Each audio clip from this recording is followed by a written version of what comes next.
conversation. So I'm gonna, as usual, welcome our first panelist, Rutendo, all the way from South Africa. He's based in South Africa. So according to you, Rutendo, we always try to define the words or what we'll be talking about today. Then we can get to how these methods can be introduced to the African society in order to grow the African society from one strength to another. So let's begin with agripreneurship. What, according to you, encompasses agripreneurship? Thank you very much for this opportunity and the opportunity to speak to you and your audience. What I believe the issue of agripreneurship is all about is that the economies of the world start with food. If people are going to be able to live and if they're going to be able to do anything, they need food. And because of that foundation of needing food and the fact that a lot of African countries are food insecure, I believe that the very starting point for us to grow Africa, the very starting point for us to develop Africa is food. And that means the production of food, but not just the production of food, but the production of healthy, quality food that is produced in environmentally friendly ways that are going to ensure sustainability and that the soils, seeds, and ability to produce food will be there for generations to come.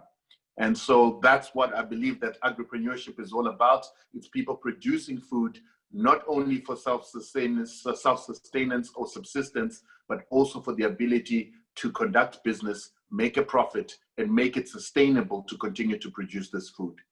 I also believe that food is supposed to be your doctor and pharmacy. Once food is quality, if food is made from organic and natural seeds, it should be able to give the human body healing and health. It should also give healing and health to the animals that we raise so that they're not dependent on biotechnology and pharmaceutical products in order to survive. So that's what I believe that agripreneurship is, and it should be something that is sexy and attractive for young Africans and young people in the African diaspora to produce quality food as our ancestors always did. All right, thank you very much, Rutendo, for that introduction, or is plaguing the African continent, which is, the how you call it, remodification, of food, and it's the scientific, how do you put it, scientific remodification of food. That is a problem that we're facing in Africa at the moment.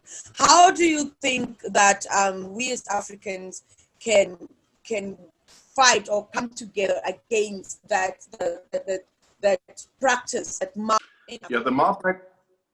The malpractice is very concerning because it is a form of colonialism. And it was a form of colonialism that was started and engineered at Harvard University in 1954 through an agenda that was created by the Rockefeller Foundation called the Greening Revolution. And according to the Greening Revolution, like all other Rockefeller projects, it was the eugenics project, the manipulation of genetics in order to be able to profit.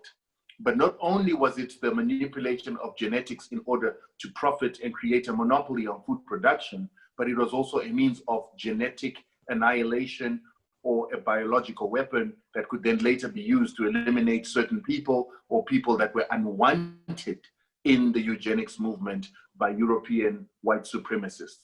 So it is a very concerning development when certain individuals, certain nations, certain companies believe that they would like to create a monopoly on food by genetically engineering foods so that they cannot reproduce, genetically engineering food so that they can produce certain chemicals, certain poisons that can be targeted at specific RNAs to eliminate insects and eventually to eliminate even human beings and certain types of animals. So that is why I stand up against this practice. It is a practice of eugenics. It is a practice of annihilation of certain genetics among the biodiversity of the world, and potentially a biological weapon that might be used to eliminate people based on ethnicity. And that is why I believe that as Africans, we should be on the lookout for this kind of technology, particularly technology that can eventually be targeted at people, targeted at eliminating people, either intentionally through some form of biological warfare, or unintentionally through the chemicals that are utilized to produce these genetically modified foods, or the monocultural practices that go with producing those foods that then attenuate our soils, destroy soil fertility, destroy soil bacteria and soil life, that eventually makes those soils unproductive in the future. Another very concerning thing is that once there's genetic engineering, we begin to tamper with the seed stock created by nature. We begin to tamper with the biodiversity that we're being given by nature, meaning that people begin to have lesser food, lesser varieties of a particular food, because someone has decided to play God to eliminate certain seeds, to eliminate certain varieties for commercial purposes. And so as Africans, what is it that advice that I've got is that Africans must continue to produce food naturally. We need to continue to produce food as nature produced food. And the scientific argument keeps saying that nature, or the way that nature used to produce food, is no longer adequate to sustain populations going into the future. This is not true, because currently the world produces food to feed 14 billion people. So that means we're producing twice the amount of food that we currently need in the world. However, that food is not reaching people because, first of all, food is grown for profit. So some of the food is actually thrown away. Food is grown for profit. So some of the food doesn't even leave the fields. And then there's this inefficiency in the transportation systems, the logistical systems that don't get food to the people that actually need it. So what we need to re-engineer is the way that we get food to people, rather than trying to look for new ways to increase the production of food, because we're producing more than enough food. Africa's annual food import bill of 35 billion, estimated to rise to 110 billion by 2025, weakens African economies, decimates its agriculture and exports jobs from the continent. Africa's annual food import bills of $35 billion is just about the same amount it needs to close its power deficit. How factual is that statement, and how do you think we can go about to avoid or to close to losing 110 billion worth of food in 2025? To be sincere with you, if I can remember well, the year in which he made that statement was in 2017. And that was in, I think that should be in Nigeria, when they had a conference there. And when he made that particular statement, it was based on what was their statistics at that particular period of time. But if you do that calculation effectively, you discover that it's not going to be 110 US billion dollar. It's going to be 125 US billion dollar, if in case nothing is done right now. Because as we are talking in 2020, the importation rate of food from outside of Africa is at about 40 to 45 billion US dollar at this particular time. And this brings us to a place where Africa, though rich and full with all that we have, is actually losing a lot. I want to explain some things concerning that. When you look at the food situation in Africa, as I always remind you, Africa is having 60% araba on uncultivated land, uncultivated, untouched land, virgin and wasting land. And in the midst of all this, small-scale farmers produce food at the rate of 107%. And you know what? Only 35% of that food is consumed in Africa. So the question is, where does the rest 70% goes to? It is being thrown away. That is to make you understand that Africa works food, but it doesn't consume it. And like Rotendo rightly said, what is happening right now is that there is enough food twice that can feed the world twice over that is produced. But this food is destroyed because food is not produced for the purpose of life, but for the purpose of business. And that is why, as an individual, I will tell you, if Africa doesn't take their own destiny into their hands, then they are to be blamed and nobody else. For long, we have blamed others concerning what is happening with us.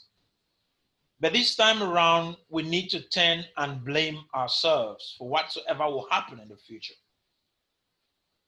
As I'm talking to you right now, we are in 2020. And there are a lot of persons that are dying. Children are dying every 24 hours because of lack of food in Africa. We have all it takes to feed about 9 billion people and beyond. And as it has been calculated, by the year 2050, the population of the world would have climbed to about 9 billion people. And Africa has what it takes to feed all these persons, 9 billion persons, 3 times over, implying that Africa is the hope of the world.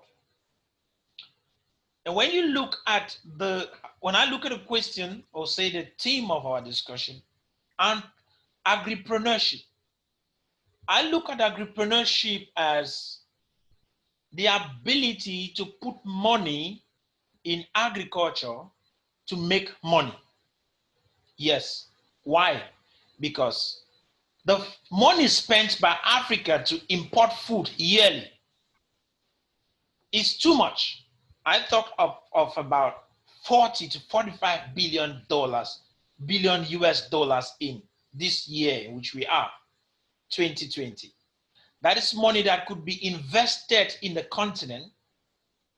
That is money that could create more jobs and businesses for others. If we could invest in our farms, if we could turn and make the farm our business, then there would have been much food for the entire Africa and to also export for the world to actually feed their own nations. But you know, what we have as a problem in Africa is lack of visionary leadership. We do not have visionary leaders who can plan for Africa and carry Africa top. I appreciate somebody like the president of Rwanda, Paul Kagame, whom by virtue of his understanding that food is becoming a problem, he is doing everything to push his nation into agripreneurship. He has encouraged small-scale agriculture farmers to produce in great quantities, which can feed his nation. And that is what every leader in Africa is supposed to have as a project and a plan. But our African leaders always think of themselves. They are egoistic, selfish, and always thinking only of themselves. They are a greedy set of people. Most of them, I'm not saying every one of them, but most of them think of themselves. And that is the reason why Africa will keep suffering if nothing is done. And it is our duty as young Africans to change that particular narrative. It is supposed to be a choice that we make together. And sincerely speaking, I, for one, had made that choice to make sure my generation does not face hunger. And that is why we have created a platform that encourages persons to get to involve in agriculture. So we are, in a way, raising agripreneurs. So if you ask me the question, how is this going to change? How can we change the narrative? I want to say, if the governments of our various nations are able to encourage the youthful generation, the youths, to actually get to involve in agriculture, how?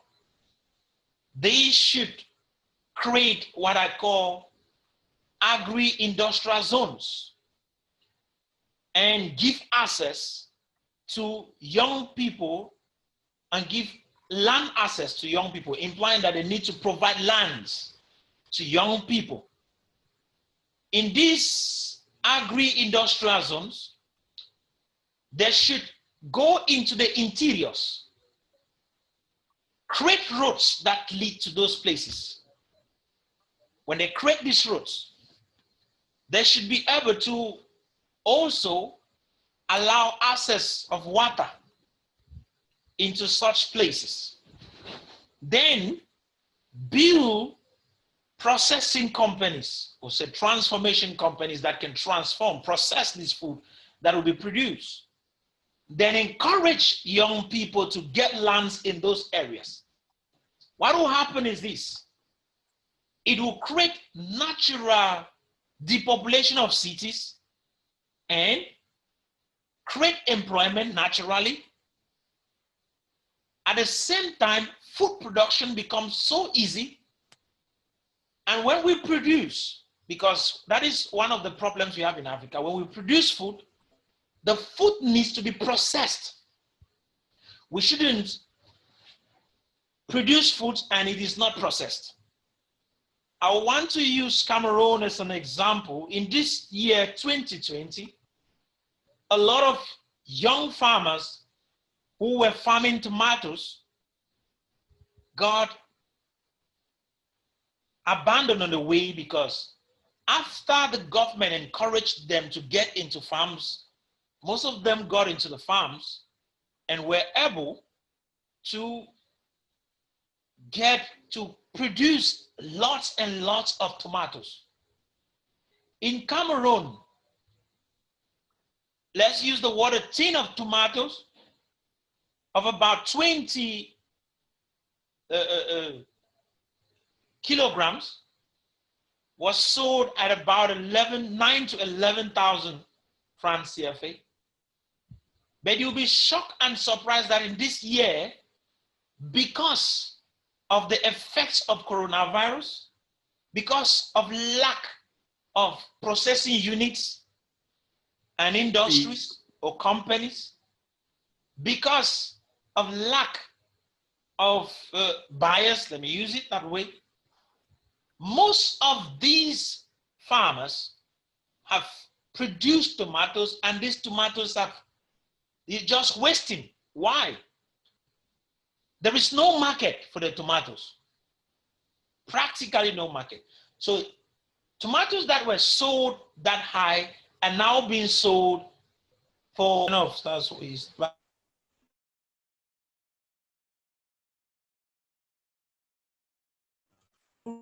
Thank you, Kennedy. So Arutendo, you can unmute your mic. Roger in Temina, could you please mute your mic? Okay. Can I go on? Yes, Arutendo, you can. All right. So like I said, that as part and parcel of the colonial process was to indoctrinate us to believe certain things about ourselves. to make us believe that we are not good enough, to make us believe that we are inferior, to make us believe we're not capable, to make us believe we don't have excellence. And as a result of that, we also have this notion that our leaders are stupid, our leaders corrupt. Our very starting point in my way of doing things as a civil society organization that is trying to build Africa is to stop speaking negatively or stop reinforcing the stereotypes of our mind control, of our indoctrination, of our oppression and self-hate. So I don't believe that our African leaders are that stupid that they cannot be spoken to. Where I believe sometimes that we lack as citizens of countries in Africa is that we lack the individual leadership and societal leadership and grassroots leadership to be able to rise to the occasion to offer solutions to our leaders so that they can be able to get leadership from us and direction from us and information from us on how to develop. The reason you see them taking Western solutions all the time is that Westerners are the ones that are proffering proposals. They are the ones that are coming with studies. They are the ones that are coming with innovations. They're the ones that are offering the information that our leaders use to make decisions. While we as Africans, we complain on the sidelines without approaching our leadership to try and see how they can make changes. I know this because of the issue of sanctions. For 19 years, there were sanctions on Zimbabwe. Nobody spoke about it. Our lawyers didn't write about it. Our intellectuals in the universities didn't write about these sanctions, didn't write about solutions on how to deal with these sanctions until I came up and started writing this document and proposing them to the government. And funny enough, when I started proposing some changes. So I believe that a lot of times African intellectuals are complaining while sitting in their little corners, but they're not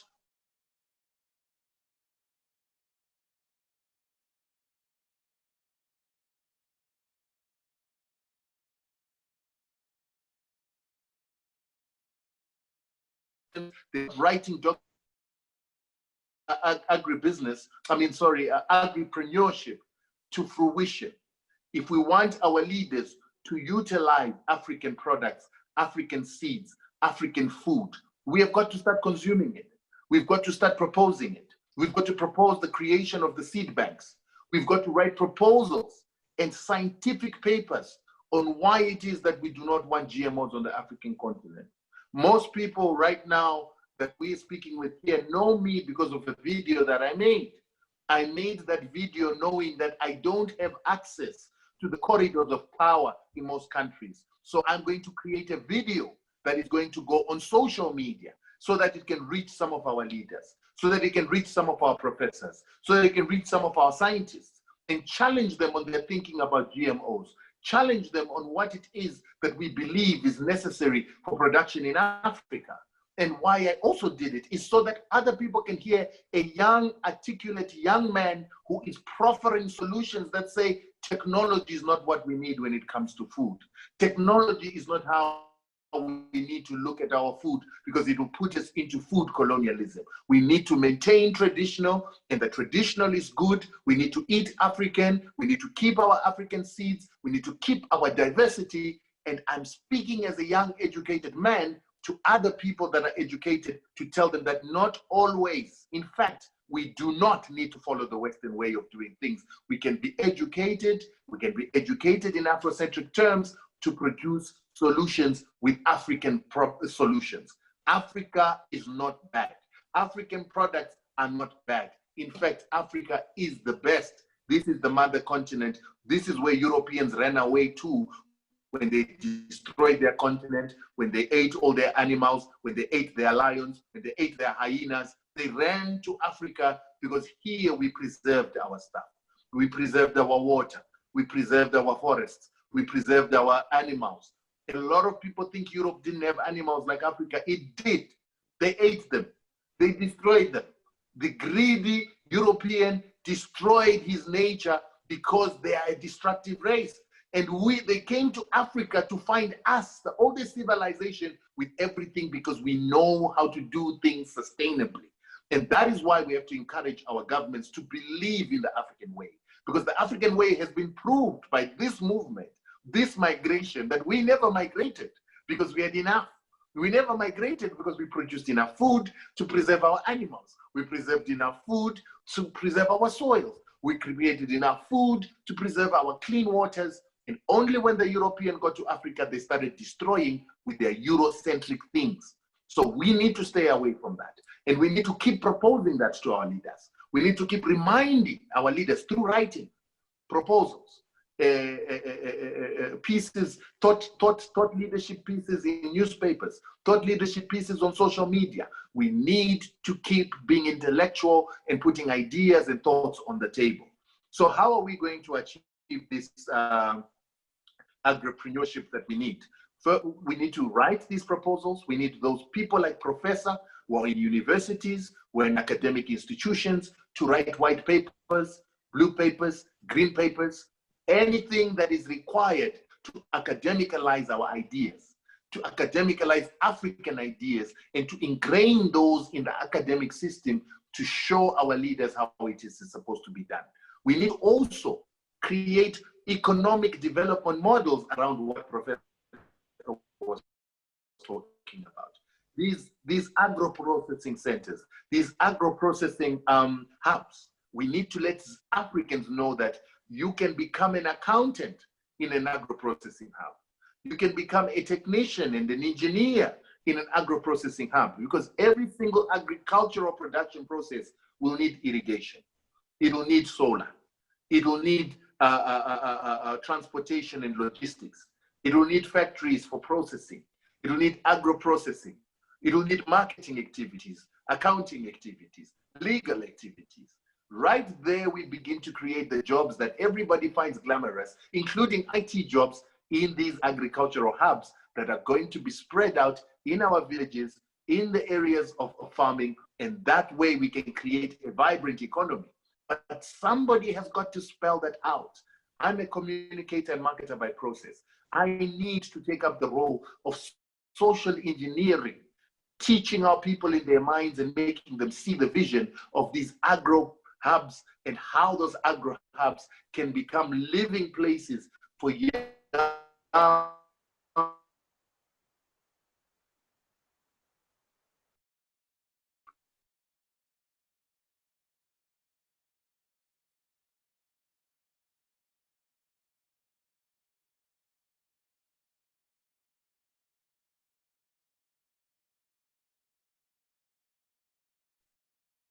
vibrant people, to these politicians that we think are stupid. Because when we mark, if we social engineer idea, communicate with our politician in the palm of their hands, and they're experts on the African continent, people like Professor and other young people that are educated in these subjects, particularly ecological agriculture, is the new way that we need to go. We need to workshop our leaders to start thinking like that. So that is my suggestion. And I just wanted to address a few issues that Professor said that we need to stop growing cash cows. One of the major reasons why African countries are forced to grow cash cows is that they take debt from the West. When they take this debt from the West will come and offer them structural adjustment programs before they give them this debt, especially if they're categorized as poor African countries and highly indebted. When they're given these structural adjustment programs, those structural adjustment programs force them to farm commercial crops and to finance or to subsidize commercial farms. And they do this at the detriment of the rural farmer who actually produced the majority of the food. And the reason they are pushing these commercial farms is that these commercial farms must create revenue and pay taxes that must be used to pay the debts that our leaders take. So we need to stop this debt colonialism. We need to stop taking debts. And that way, we will stop being told how to run our agriculture and how to use the agricultural inputs of the West. When you also take debt, you're forced to sign these agreements and these the agreements and laws that force our leaders to follow international property rights agreements that then give biotech companies and international biotech companies authority to run our agriculture in our country, because our leaders will have signed treaties that force them to use commercialized seeds, patented seeds, and to throw away traditional seeds and to stop rural farmers from the right to produce their own food and their own seeds. All these are things that we need to stop by stopping our leaders from taking debt. But that means that Africans must learn to invest at home. Africans must pay tax at home so that our countries have money to undertake their activities and not to borrow money from these Western institutions. We need to become the source of investment in our countries by saving in our countries, paying taxes in our countries, investing in our country, creating jobs in our countries. And those jobs will create more income, more revenue into the coffers of the government, instead of Africans externalizing the money that they make in the African continent to buy villas and to buy cars overseas. We need to keep our, so that our leaders do not become beholden to the people that give them the debt. And then I think I've just got one more thing to say. We've got to love our culture. Our culture means we must love our ways, our foods. And remember, food is not only what we grow in the fields. Food is also what is in our forests. Food is also what is in the rainforests. Any African country that has got rainforests must preserve its rainforests, because that's where we get our medicines. That's where we get our roots. That's where we get our game meat. This is where we get a lot of food and variety that is actually very nutritious and good for our health. We must preserve those, and we must, whenever we commercialize these things, we must never over-commercialize, but we must be sustainable so that these things can be there for future generations. Thank you very much, Rutendo, for that. Like really, really, really deep insight. And it's an advice to all Africans that we must first of all love ourselves and love everything.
Doing. We want to also see how we give them awards that will make them know that they are being recognized for what they are doing in the society. So that's one of the things we have to do.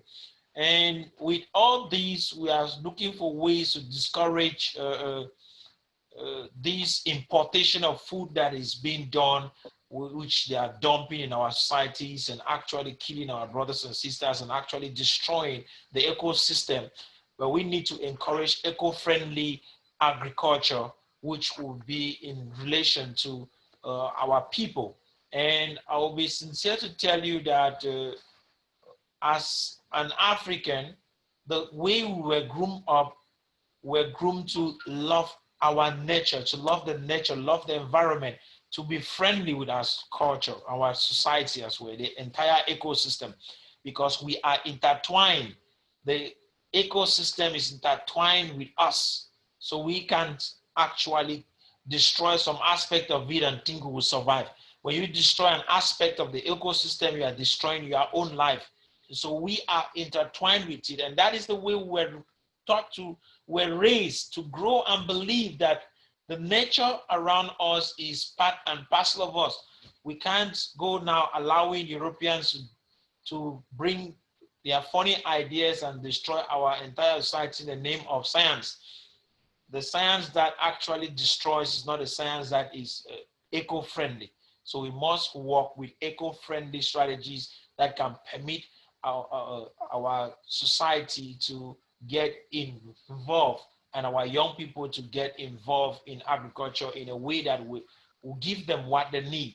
They need to see the money in it. I saw when Austin said that our educational system does not actually reflect the culture that we're taught, and as well as if we need to be able to move to a commercial system, we must abandon the subsistence. Actually, I agree with him, but I also say that subsistence farming is the African way. We only need to innovate it, improve it, and make it in a way where, like you said, we could produce in great quantities, where we produce not only because we want to sell, but because we want to maintain life. That should be the focus, because the moment it becomes commercialized, only money oriented, will go in for the genetic modified seeds, which will actually destroy our society and our culture and our ecosystem. So we need to not put the commercial to be the headline of it. It should be to protect lives. The main purpose of agriculture should be to protect lives. Even though we sell it, it should protect the lives of those we are giving them to eat. That's the intention of eco farming and eco-friendly farming. So Pan-African Freedom Movement is not just a movement like we say in words. It is an organization that has been created to actually see into it that we deal with the economic situation that is holding us back. So we are fighting to bring economic liberation to our people. We are using agriculture as one of the means. We have several other ways. We're going to use our culture as a means, because we are encouraging also on how to see how our culture can be revamped and revived. That's why we organize festive area programs where we encourage cultural dances and cultural music. We encourage persons to get involved in our African regalia, and as well as food, so that people get to become more oriented towards that. So I think as Africans, it's time for us to realize that we are at the breach of losing so much if we do not act when it is time. And now is the time to act. So we need to do what is necessary now in order to preserve and protect the future and our children for tomorrow. If not, we will end up losing our own lives as well as destroying that of our children. So I think it is time to make a difference. And I want each and every one of us to hit your laptop or your phone, go to Pan-African Freedom Movement, to the website. It's written Pafremo, www.pafremo.org. When you click there, go to membership on the menu, then enlist yourself as a member, and there is a token for membership, which is part of your contribution towards the projects we are having. Is I know when you go to the website, you will see $5, which is actually for those who are at home. And for all of you who received messages when you enlisted, you will discover that if you are in the diaspora, there's a particular sum for you, which is different, which is, I think it's $50. That is the registration. And I think that a lot of us have not yet gone into that. For those of you who are in the movement, I expect that you should follow up with that particular membership fee. It's very important. Thank you very much for listening to me, and thank you, Blandine, for the opportunity to talk on this platform again today. Not to forget, please, to do a roundup. Okay, sorry, just go ahead and do what you wanted to do. The person is no more. No, it's fine. Zira, I just wanted to invite everyone tomorrow to join a professor at 10 p.m. on Zoom. Same ID, same password for an explosive talk on developing a financial mentality. Is that what you wanted to talk about, Prof?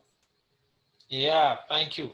That's going to be a nice one. How to develop a financial mentality, because a lot of us, we do not know that poverty is actually not a curse. It's not something that is spiritual. Poverty is man-made. It's a mental issue.